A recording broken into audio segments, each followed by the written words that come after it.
आज जो मूवी मैं आपको एक्सप्लेन करूंगा उसका नाम बैडलैंड हंटर्स है, जो कि 2024 में रिलीज हुई। इस मूवी के अंदर पूरी दुनिया में एक बहुत बड़ा अर्थक्वेक आता है, जिसकी वजह से जमीन टूट जाती है और एक वेस्टलैंड बन जाती है। इस अर्थक्वेक की वजह से वहाँ सब कुछ तबाह हो जाता है। मूवी के स्टार्ट होते ही हम एक साइंटिस्ट को देखते हैं जो अपनी बेटी की जान बचाने के लिए उस पर कुछ एक्सपेरिमेंट्स कर रहा होता है, और वहाँ पर हमें कुछ लिजर्ड्स भी नजर आती हैं जो म्यूटेट हो गई थी। साइंटिस्ट ने अपने असिस्टेंट को मार दिया था क्योंकि वो उसे अपना एक्सपेरिमेंट करने से रोक रहा था। वो अपनी बेटी को एक इंजेक्शन लगाने ही वाला था कि कुछ ऑफिसर्स उसके लैब में आ जाते हैं, क्योंकि अपने उस एक्सपेरिमेंट को परफॉर्म करने के लिए साइंटिस्ट ने 100 से भी ज्यादा लोगों की जान ली थी। साइंटिस्ट उन सबको अपनी डिस्कवरी देखने के लिए अपने आप को इंजेक्शन लगाने वाला था, मगर उस वक्त वहाँ पर एक अर्थक्वेक आ जाता है और अपनी जान बचाने के लिए सब ऑफिसर्स वहाँ से भाग जाते हैं। लेकिन साइंटिस्ट अपनी बेटी के साथ ही रहता है। लेकिन तभी वो बिल्डिंग गिर जाती है और सारी जगह तबाह हो जाती है। सब तबाह होने की वजह से अब लोग छोटे विलेज बनाकर रहने लगते हैं। सीन शिफ्ट होता है और अब हम 3 साल बाद का व्यू देखते हैं। अब हमें सोल शहर दिखाया जाता है जो कि बुरी तरह तबाह हो चुका था। वहाँ पर किसी के भी खाने के लिए कुछ ना था। अब हम इस मूवी के मेन कैरेक्टर जीवान को देखते हैं जो बैडलैंड में खाने के लिए शिकार ढूंढ रहा था। वहाँ पर जीवान को एक बहुत बड़ा मगरमच्छ नजर आता है और जीवन मगरमच्छ को अपने तीर से निशाना लगाकर मारता है, मगर वो तीर उसकी आंख पर लगने के बजाय उसकी आंख के पास लगता है जहाँ पर उसकी स्किन मोटी थी। ये देखकर मगरमच्छ जीवान के पीछे पड़ जाता है और जीवान अपने आप को बचाने के लिए एक गाड़ी में बैठ जाता है। तभी जीवान को बचाने के लिए इस मूवी का सबसे स्ट्रॉन्गेस्ट नामसान वहाँ पर आता है और उस मगरमच्छ को आराम से मार देता है। यहाँ पर हमें पता चलता है कि नामसान और जीवान बैडलैंड के शिकारी थे। अब अगले सीन में हमें एक लड़की दिखाई जाती है जिसका नाम सोना था। पेंटिंग करना उसकी हॉबी थी। अब सोना की दादी थोड़ा सा पानी लेकर वहाँ आती है और उस पानी को वो लोग फिल्टर करके इस्तेमाल करते हैं। अब सोना की दादी उसे कहती है कि उसे इस जगह को छोड़कर किसी ऐसी जगह जाना चाहिए जहाँ पर उसे साफ खाना और पानी मिले।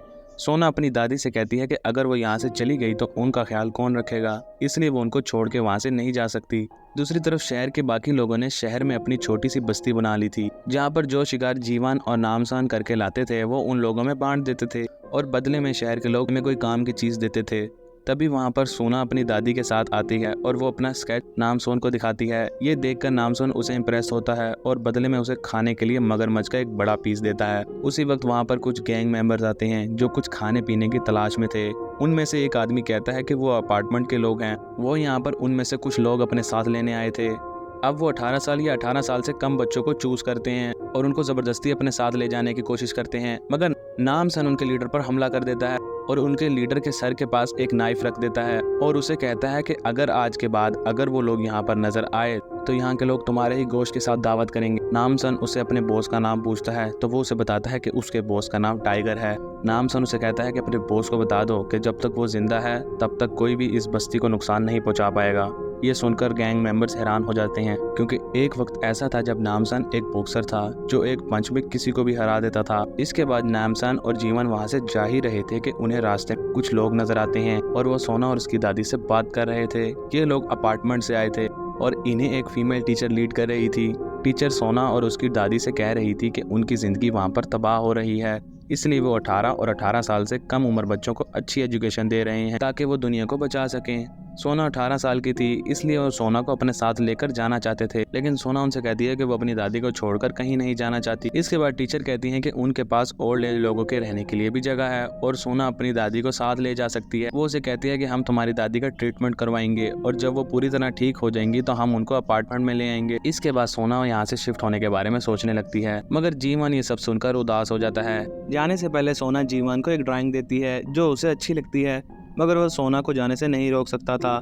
अगले सीन में हम नामसान को जीवन के साथ अपने रूम में देखते हैं और वो दीवार में लगी बहुत सारी पेंटिंग्स को देख रहा था। नामसान की एक बेटी थी जो खराब हालत की वजह से मर गई थी, इसलिए नामसान सोना को अपनी बेटी की तरह ट्रीट करता था। जीवन नामसान से कहता है कि आप मेरे दोस्त हो तो मुझे भी उस अपार्टमेंट में भेज दो। दूसरी तरफ हम टीचर और उसके बाकी बच्चों को देखते हैं जो कि अपने अपार्टमेंट की तरफ जा रहे होते हैं। चलते हुए सोना उस जगह की एक ड्राइंग बना लेती है, लेकिन तभी सोना की दादी की हालत खराब होने लगती है और ये देख कर टीचर सोना से कहती है कि यहाँ करीब ही हमारा एक हेल्थ रिकवरी कैंप लगा हुआ है जहाँ उनके आदमी उसकी दादी को ले जाएंगे। वो सोना से कहते हैं कि जब उसकी दादी ठीक हो जाएगी तो वो उसे उसके पास ले आएंगे। वहाँ पर आए हुए एक और फैमिली के बूढ़े आदमी से चला नहीं जा रहा था, इसलिए वो लोग सोना की दादी और उस बूढ़े आदमी को वहाँ से ले जाते हैं, लेकिन ये सब उन लोगों की एक चाल थी, क्योंकि वो उन बूढ़े लोगों को किसी कैंप में नहीं ले जा रहे थे बल्कि वो उन्हें मारने वाले थे। उसी वक्त वहाँ नामसन और जीवन आ जाते हैं और उन्हें ये करता हुआ देख लेते हैं और वो उन्हें रोकने की कोशिश करते हैं, लेकिन तब तक वो लोग सोना की दादी और उस बूढ़े आदमी को मार चुके थे। ये देखकर देखकर नामसान उनसे लड़ना शुरू हो जाता है, मगर वो ये देखकर हैरान हो जाता है कि अपार्टमेंट के लोगों को चोट लगने पर भी कोई असर नहीं हो रहा था, नाइफ लगने से भी वो नहीं मर रहे थे। नामसान उन्हें हराने के लिए एक गन उनके सर पर रखकर चला देता है, जिससे वो मर जाते हैं, जिससे उन्हें पता चलता है कि ये सर पर गोली लगने से मरते हैं।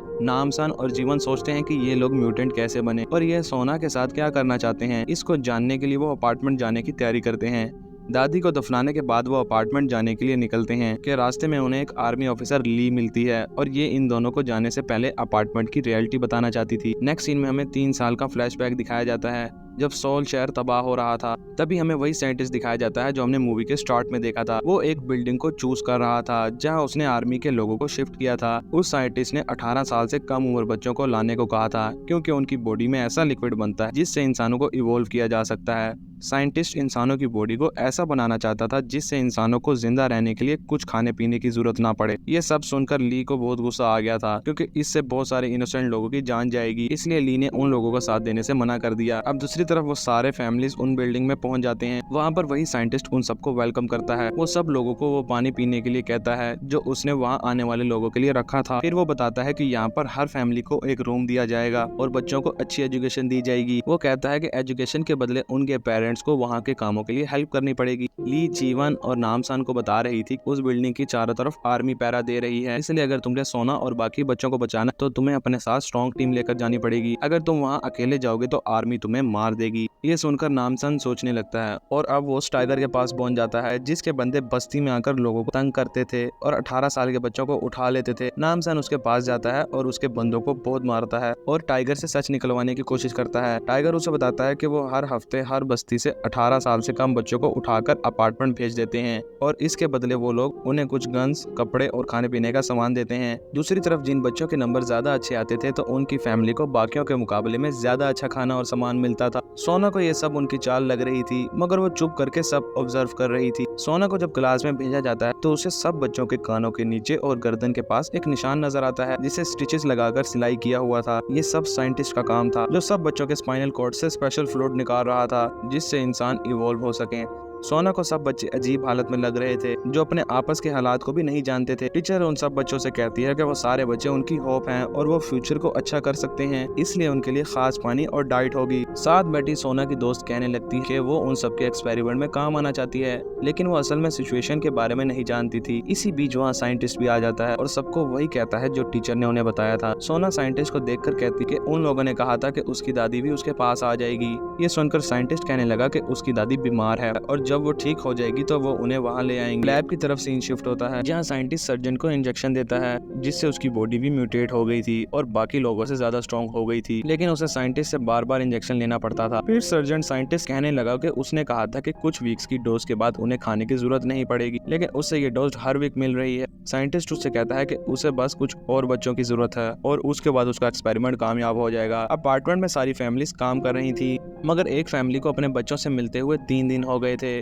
इसलिए एक लड़की के पेरेंट टीचर से कहने लगते हैं कि उन्हें उनके बच्चों से क्यों नहीं मिलने दिया जा रहा। ये सुनकर सर्जन उन्हें लैब में ले जाता है जहाँ पर उस लड़की की बॉडी से वो लिक्विड निकाल रहा था। वो कहने लगते हैं कि वो अपनी बेटी को वहाँ से ले जाना चाहते हैं। जैसे ही वो पेरेंट्स अपनी बेटी के पास जाते हैं तो साइंटिस्ट उन्हें अपनी बेटी को हाथ लगाने से मना करता है, लेकिन वो उसकी बात नहीं मानते और जैसे वो अपनी बेटी को टच करते हैं तो फ्रीक्वेंसी खराब हो जाती है जिसकी वजह से उनकी बेटी की डेथ हो जाती है। इसे देखकर साइंटिस्ट को बहुत गुस्सा आता है और वो उन्हें कहता है कि तुमने मेरा प्रोजेक्ट खराब कर दिया है और गुस्से में नाइफ निकालकर उन दोनों को वहीं मार देता है। सोना वहाँ पर चुप करके ये सब देख रही थी और इससे पहले वो वहाँ से भाग सकती साइंटिस्ट उसे देख लेता है और अपने अगले एक्सपेरिमेंट के लिए वो उसे पकड़कर अपना एक्सपेरिमेंट शुरू कर देता है। दूसरी तरफ अपार्टमेंट के बाहर ट्रक आता है जिसमें 18 साल की उम्र के बच्चे होते हैं। वहाँ खड़े हुए सोल्जर्स टाइगर को वापस जाने का कहते हैं, लेकिन टाइगर कहता है कि आज डिलीवरी का सामान आ गया था इसलिए मैं ये ट्रक लाया हूँ। ये देखकर सोल्जर टाइगर की तरफ गन पॉइंट कर देते हैं, मगर सोल्जर की बात सुने बगैर फुल स्पीड में वो ट्रक चलाकर अपार्टमेंट के अंदर घुसा देता है। इसको देखकर सोल्जर्स फायरिंग करने लगते हैं और इसके जवाब में जीवन और ली भी उन पर गोली चलाने लगते हैं। उधर लैब में साइंटिस्ट को पता लगता है कि कोई उसका एक्सपेरिमेंट तबाह करने के लिए वहाँ घुस आया है, तो वो उनसे लड़ने के लिए अपने पुराने एक्सपेरिमेंट किए हुए लोग छोड़ देता है जो म्यूटेड थे और उनके साथ जीवन और नामसान डटकर लड़ते हैं और ये सब उन्हें मार देते हैं। दूसरी तरफ ली सर्जन के साथ लड़ने लगती है, लेकिन वो एक म्यूटेंट था जिसकी वजह से वो उसे लड़ नहीं पा रही थी। इसलिए जीवन टीचर के सर के पीछे गन पॉइंट करता है और उसे सर्जेंट के सामने लेकर कहता है कि अगर तुम ली को नहीं छोड़ोगे तो मैं इसको शूट कर दूंगा। इस पर सर्जेंट कहता है कि उसे इस सबसे कोई मतलब नहीं, उसने उस टीचर से जो काम करवाना था वो करवा लिया और अब उसके पास वो पावर है जिससे उसे किसी की जरूरत नहीं। तभी वहां पर नामसान पहुंच जाता है। फिर दोनों में बहुत जबरदस्त फाइट होती है। इस फाइट में दोनों ही हार नहीं मान रहे थे। नामसान मौका देखते ही उस सर्जन की गर्दन काट देता है। लैब में जहां सोना पर एक्सपेरिमेंट होने वाला था वहां जीवन पहुंच जाता है। जब साइंटिस्ट देखता है कि वो लोग इस जगह को तबाह कर देंगे तो वो शीशे के बॉक्स में बंद अपनी बेटी को लेकर वहां से निकलने लगता है। उसकी बेटी अब बहुत बुरी हालत में थी, उसका दिल अभी भी धड़क रहा था। वो अपनी बेटी को वहां से निकालने लगता है, लेकिन तभी वहां के सारे लोग जिन्हें अलग अलग बस्तियों से वहां पर एक्सपेरिमेंट के लिए लाया गया था वो साइंटिस्ट पर बहुत गुस्सा करते हैं और उसे बहुत मारने लगते हैं। लेकिन साइंटिस्ट के हाथ एक गन लग जाती है और वो उन लोगों पर फायरिंग करना शुरू कर देता है। लेकिन इस चक्कर में उसके बैग में भी गोली लग जाती है जिसमें उसकी बेटी थी। वो जल्दी से बैग खोलकर देखता है मगर उसकी बेटी अब मर चुकी थी। इसकी वजह से वो गुस्से से पागल हो जाता है और अब सोचता है कि वो किसी को नहीं छोड़ेगा। उसने जो भी अभी तक डोज ली थी वो अभी तक उसे स्ट्रॉन्ग बनाने के लिए काफी थी, मगर वो नहीं जानता था कि उसने जो सोना की आखिरी डोज ली थी उस डोज से पहले सोना ने उसे दिया गया हुआ पानी और खाना नहीं खाया था जो उस एक्सपेरिमेंट से पहले दिया जाता था। वो पानी और खाना एक्सपेरिमेंट के लिए जरूरी था जो कि सोना ने नहीं खाया था। इसलिए साइंटिस्ट के डीएनए में वो चेंजेस नहीं हुए थे जिससे वो म्यूटेंट बन सकता था। उसकी बॉडी में ऐसा रिएक्शन हो जाता है जिसकी वजह से वो उल्टी करके मर जाता है। अब आखिरी सीन में बस्ती के लोग अपनी उसी बस्ती में वापस चले जाते हैं जहाँ नामसन फिर से शिकार करके उनके लिए खाना पीना लाता है। यहाँ पर ये मूवी एंड हो जाती है।